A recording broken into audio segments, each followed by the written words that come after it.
Hey guys, today is Saturday, January 25th of 2020. Welcome to Backstage with Millionaires. I'm Caleb, your host, and today we're going to be talking about some of the latest startup news that's happened in India over the course of the last week. And there's a lot of news to cover, so let's jump right into it. First up on our list, Uber Eats has been acquired by Zomato.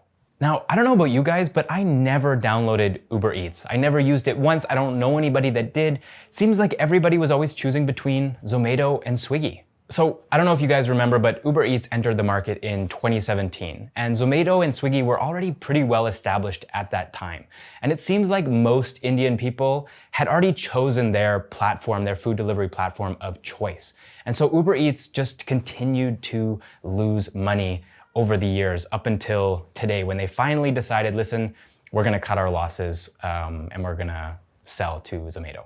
And basically what's gonna happen is when you go on the Uber Eats platform for the next couple of months, I think they're saying 6 months, basically they're gonna start redirecting you to Zomato. So you can't really use Uber Eats anymore. And this seems like it's a pretty good deal for both parties. So Uber Eats is now a 10% shareholder in Zomato.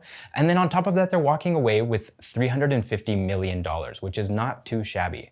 And then on Zomato's side, obviously there's one less competitor in the market, which is awesome for them. They basically only have to focus on competing with Swiggy. But then on top of that, they're also expecting to acquire about 80% of Uber Eats' customers over the next couple of months.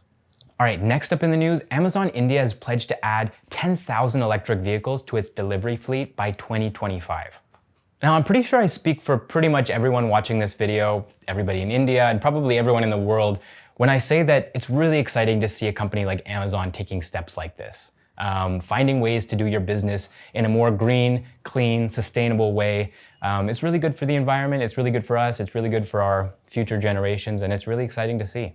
And this is actually just a small part of Amazon's larger plan to put 100,000 electric vehicles on the world's roads by 2030, and their plan to become carbon neutral by 2040. But coming back to India, something that's really great about this decision from Amazon is that these vehicles are going to be designed and manufactured in India. Amazon deserves a ton of credit and praise for making this decision, but I also think it's pretty great that the Indian government is facilitating this process of adopting EVs for companies and manufacturers in India. They've got this scheme called FAME 2. It's the second phase of this scheme, which stands for Faster Adoption and Manufacturing of Hybrid and Electric Vehicles. That is a mouthful, under which the Indian government is incentivizing vehicle manufacturers to make more EVs, and they're also setting up charging stations across the country so that it's easier for consumers and companies to actually use electric vehicles on a long-term basis. All right, so moving away from EVs and into mobile payments, Reliance Jio has decided to launch their own UPI-based mobile payments solution for their subscribers. Now, this is just a beta launch.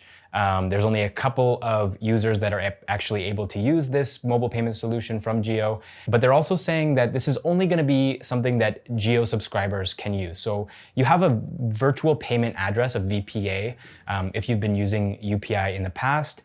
And now if you want to start using this new offering from Jio, you're going to have to set up a new Jio-specific virtual payment address in order to use this.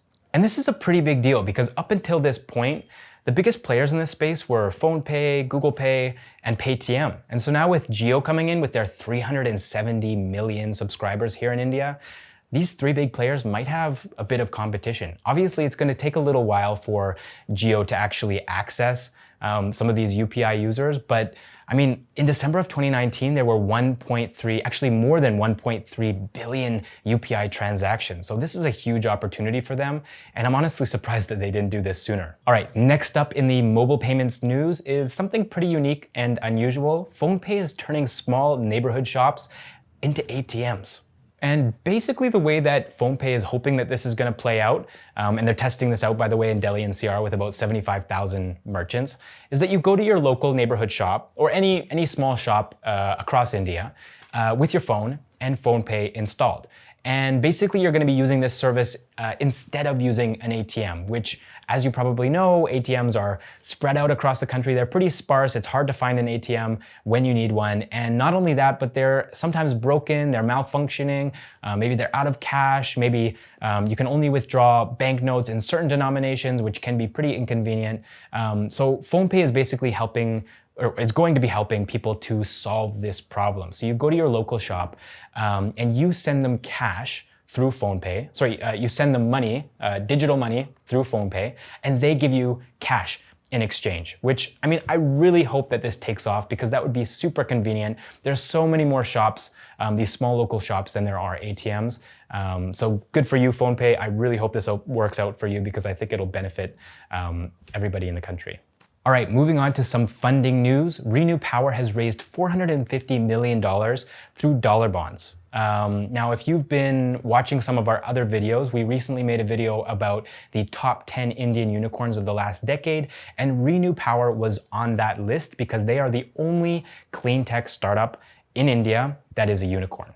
Now, because most of the funds that Renew Power has raised in the past have come in the form of debt, they're going to be using these new funds to refinance those debts, and they're also going to be using about $65 million out of the $450 million for their working capital requirements.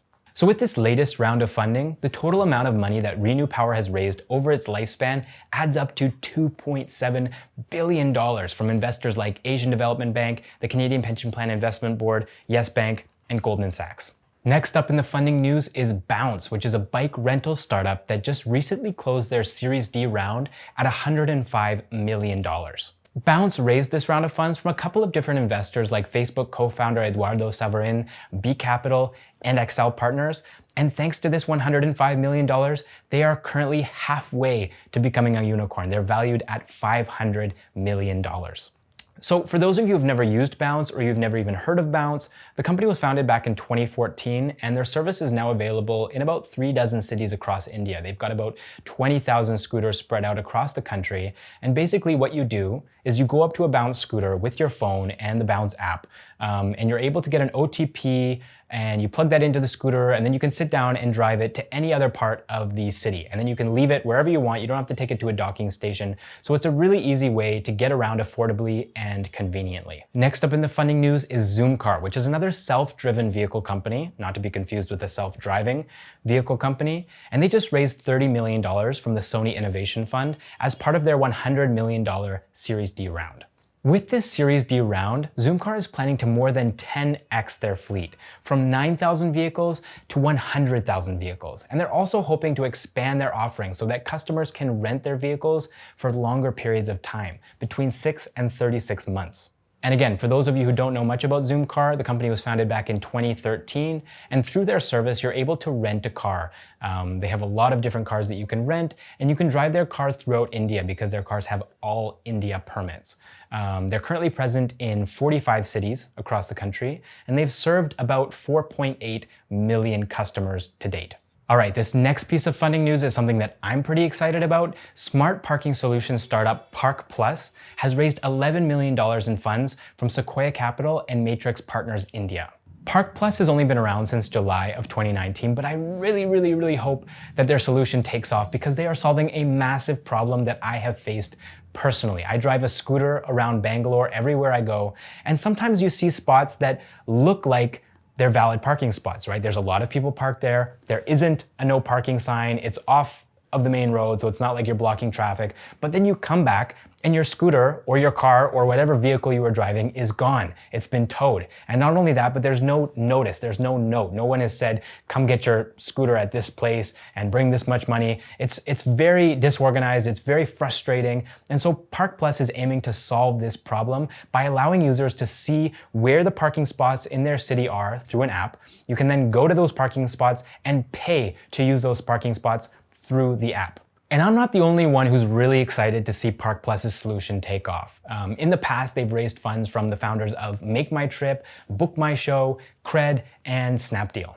All right, this next piece of funding news is not confirmed, so take all of this with a grain of salt, but a number of different media reports have claimed that Sequoia Capital is set to raise a $1.25 billion India-focused fund. So back in 2016, Sequoia Capital raised a $920 million fund. So this $1.25 billion fund would actually set a new precedent for this VC firm, which was actually the most active VC firm in 2019. Another little news item about Sequoia Capital is that they are set to hold their annual global limited partners meeting in India for the first time ever. They've already invested in a number of different Indian unicorn startups over the years, like BYJU'S, OYO, and Zomato. And we made a video about these unicorns, by the way. You can go check that out up here if you're interested. So I'm really excited to see what they do with this new round of funding. I mean, it might not materialize. I don't know. It's all speculation. But if this does end up happening, then that would be really exciting to see. So there you go, guys. You are all caught up on the Indian startup news for the last week. I hope you enjoyed this video. We're going to be continuing to make weekly news videos. If you enjoyed this one, please leave a comment down below and let me know that you did. And also, it would really help us out if you liked the video. Subscribe to our channel if you're not already subscribed. And thank you so much for watching, guys. I'll see you in the next one.